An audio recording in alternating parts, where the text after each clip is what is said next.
오늘 고린도후서 4장 말씀을 중심으로 해서 낙심하지 않는 삶에 대해서 여러분과 은혜 나누기를 원합니다. 인간은 아름답고 소중한 존재입니다. 왜냐하면 하나님이 인간을 만드실 때 하나님이 형상으로 창조하셨기 때문이죠. 그리고 하나님이 만드신 그 인간을 보시고 대단히 기뻐하셨습니다.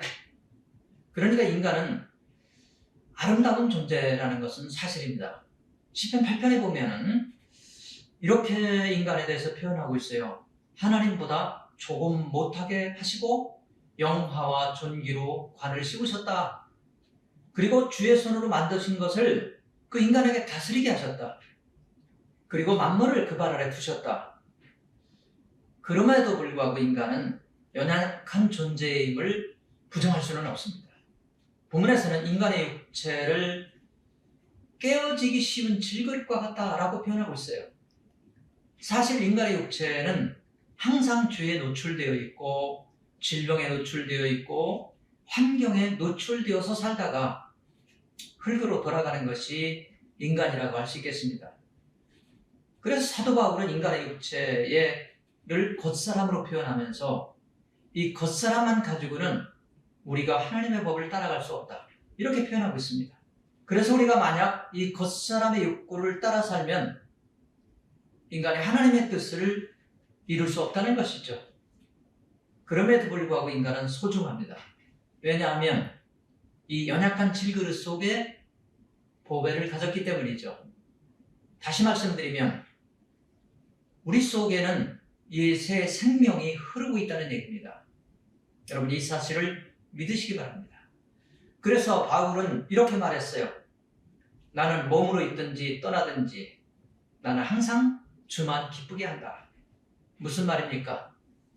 살고 죽는 것이 중요한 게 아니고 내가 사나 죽으나 하나님만 기쁘시게 하겠다는 얘기죠.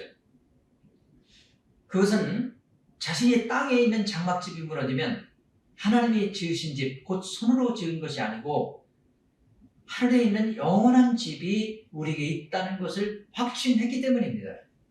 그렇습니다. 우리가 땅에서 살지만 하늘에 소유한 사람들은 땅에서 일어나는 문제 때문에 좌절하거나 흔들리거나 실망하거나 그러지 않는다는 얘기죠. 다시 말하면 땅의 문제를 초월해서 사는 신이 있다는 얘기예요. 자, 다시 말해서 영적인 사람은 육적인 문제를 초월해서 살 수 있습니다. 본문에서 이렇게 말씀하고 있어요. 우리가 사방으로 우겨쌈을 당하여도 쌓이지 않는다 라고 말하고 있습니다. 여기서 쌓이지 않는다는 말은 무엇일까요? 자기에게 어떤 상황이 왔어요. 뭐 질병이 왔다든지 생활고에 매여 있다든지 죄에 매여 있다든지 그러다 할지라도 거기에 매여서 살지 않겠다는 얘기죠. 여기에 매여 사는 사람은 한 발짝도 앞으로 나갈 수 없어요. 희망이 없어요. 그래서 자포자기하거나 삶을 포기하는 경우도 우리는 많이 볼 수 있습니다. 여러분 어떻게 하시겠습니까? 우리가 어려움을 만났을 때, 힘들었을 때 거기에 매이거나 문제에 매이거나 문제에 어떤 쌓여있는 그런 삶의 모습을 받아서는 안 되겠죠. 우리는 그것이 아니라 그 문제를 풀어주시고 그 문제를 해결하는 하나님께 문제를 가지고 가는 신앙이 있어야 되겠다는 얘기죠. 자, 우리가 이렇게 시편에서는 그래서 이렇게 표현하고 있습니다. 뭐라고 얘기하면 여호와는 나의 사랑이시고 나의 요새시고 나의 산성이십니다. 그리고 여호와는 나를 건지시는 분입니다. 그리고 내가 그에게 피하겠습니다. 이렇게 표현하고 있어요. 여러분 야곱은 모태에서부터 형 에서와 다투고 태어났습니다. 그리고 태어난 뒤에도 갈등 속에 살았어요. 왜 그랬습니까? 야곱이 성격이 나빠서 그랬습니까?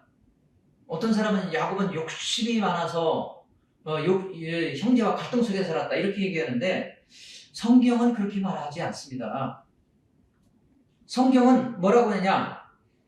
성경의 관심은 야곱이 어떤 사람이냐 에서가 어떤 사람이냐 그것에 초점을 맞추는 게 아니고 야곱이 자신의 문제를 어떻게 극복해 나갔느냐 거기에 초점을 맞추는 거예요.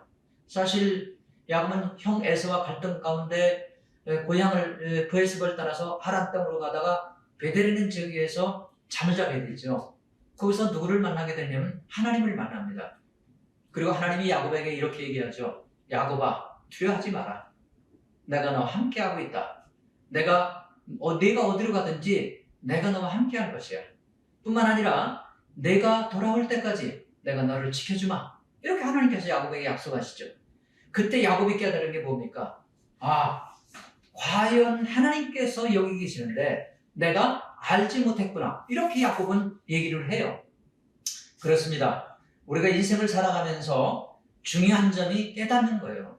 하나님은 여러분과 함께하고 계십니다. 하나님은 여러분을 도와주고 계십니다. 저는 여러분들 하나님의 임재에 대해서 항상 종종 느끼면서 이렇게 살아가는데 여러분들 어떻게 생각하십니까? 답답하고 힘든 일을 당해도 오늘 본문에서는 낙심하지 않는다 이렇게 말하고 있어요. 자, 이 낙심하느냐 안 하느냐의 가장 중요한 점은 어디에 있느냐면 믿음이 있느냐 없느냐의 차이예요. 여러분 인생을 살아가다가 인생의 짐이 가볍게 느껴지지 않습니까? 무겁다고 느껴집니까? 내가 혼자라고 느껴집니까? 그때도 하나님은 우리와 함께하고 계시는 거예요. 마태복음 11장 28절에 이렇게 말하고 있습니다. 수고하고 무거운 짐진 자들아 다 내게로 오라. 내가 너희를 쉬게 해주겠다. 그렇습니다. 우리가 하나님으로 가지 않기 때문에 문제가 계속되어지는 것이지 우리 문제를 하나님께 가져가면 하나님 어떤 문제도 풀어줄 수 있는 분이죠. 저는 어느 시인이 지은 모래 위에 네 발자국이라는 그 시를 참 좋아해서 제가 잠깐 소개하려고 합니다. 어느 날 나는 꿈을 꾸었네. 나는 주님과 함께 바닷가를 거니는 꿈을 꾸었네. 하늘을 가로질러 비치는 그 바닷가. 나는 모래 위에 두 짝의 발자국을 보았네. 한 자국은 내 것, 또 한 자국은 주님의 것. 거기서 나는 인생의 장면들을 보았네. 마지막 발자국이 멈춘 그곳에서 나의 삶의 길을 돌이켜보았을 때 나는 자주 내 삶의 길에서 오직 한 자국의 발자국만 보았네. 그때 내 인생의 가장 비참하고 슬픈 계절이었네. 나는 의회에서 주님께 물었네. 주님, 제가 주님을 따르기로 했을 때 주님은 항상 저와 함께 있다고 약속하셨지요. 그러나 보십시오. 지금 주님은 가장 필요한 때 거기에 한 자국의 발자국이 없었습니다. 주님 나를 떠나 계셨군요. 그때 주님이 대답하기를 귀하고 소중한 아이여 나는 너를 사랑했고 결코 나를 떠나지 않았노라 라고 말하면서 한 자국의 두 자국의 그 발자국은 내 발자국이 아니라 내 발자국이었고 내가 너를 업고 걸었노라 이렇게 표현하고 있습니다. 그렇습니다. 우리 인생이 혼자인 것 같지만 절대 혼자가 아니라는 얘기를 여기서 하고 있는 것이죠. 고린도전서 13장에 보니까요 이런 말씀이 나와요. 하나님 우리에게 감당할 시험을 주시고 또 시험 당할 즈음에 피할 길을 주신 하나님입니다. 여러분 2020년도에 코로나 팬데믹으로 인해서 전 세계가 공포 속에 있었고 불안해 있고 사업이 어렵고 또 어떤 그 질병이 어렵고 가족을 잃은 사람도 있고 제가 아는 잘 아는 사람 필리핀 선교사님도 그분 변호사인 선교하는 아주 철학 있는 분인데 나이 60밖에 안 되는데 코로나19에 감염돼서 2020년 12월 31일 날 세상을 떠났다는 소리를 듣고 제가 충격을 받았어요. 야, 어떻게 이런 어려운 일이 우리에게 올까 이런 생각을 했죠. 그러나 우리가 거기서 좌절해서는 안 된다는 것이죠. 하나님께서는 2021년도에 우리에게 무엇을 선물로 주셨냐면 하나님이 우리에게 바이러스를 극복할 수 있는 약을 주셨지 않습니까? 이와 같이 우리가 어렵지만 이 백신을 통해서 또 새로운 희망을 갖게 하신 분이 하나님이라는 것이죠. 그래서 우리가 세상을 살면서 어떤 어려움이 있든지 어떤 시련이 있든지 하나님은 극복하게 해주는 분이라는 것을 성경은 말씀하고 있습니다. 그래서 성경은 이렇게 말하고 있습니다. 우리가 박해를 받아도 버림받지 않는다. 그렇습니다. 우리가 이 땅에서 말씀을 살다 보면 애매한 고난이나 억울한 일을 겪을 수 있어요. 그러나 그것이 우리가 하나님으로부터 버림받은 게 아니죠. 내가 알고 하나님이 아십니다. 내 영이 알고 하나님이 안다는 뜻이에요. 우리가 이 땅에서 조금 손해를 보아도 끝이 아니라는 얘기죠. 예수님께서 이렇게 기도했습니다.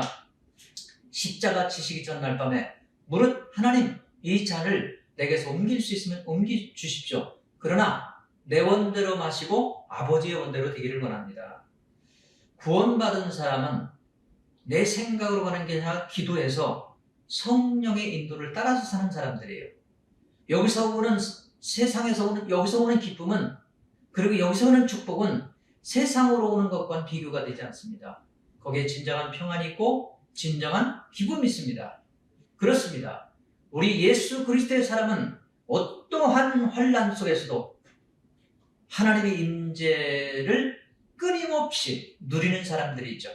하나님의 임재를 우리가 경험할 때, 그때 비로소 우리에게 다가왔던 근심, 그리고 우리를 짓눌렀던 어려움, 그리고 우리를 무겁게 짓눌렀던 고통, 이런 것들이 우리의 곁을 떠나게 될 것입니다.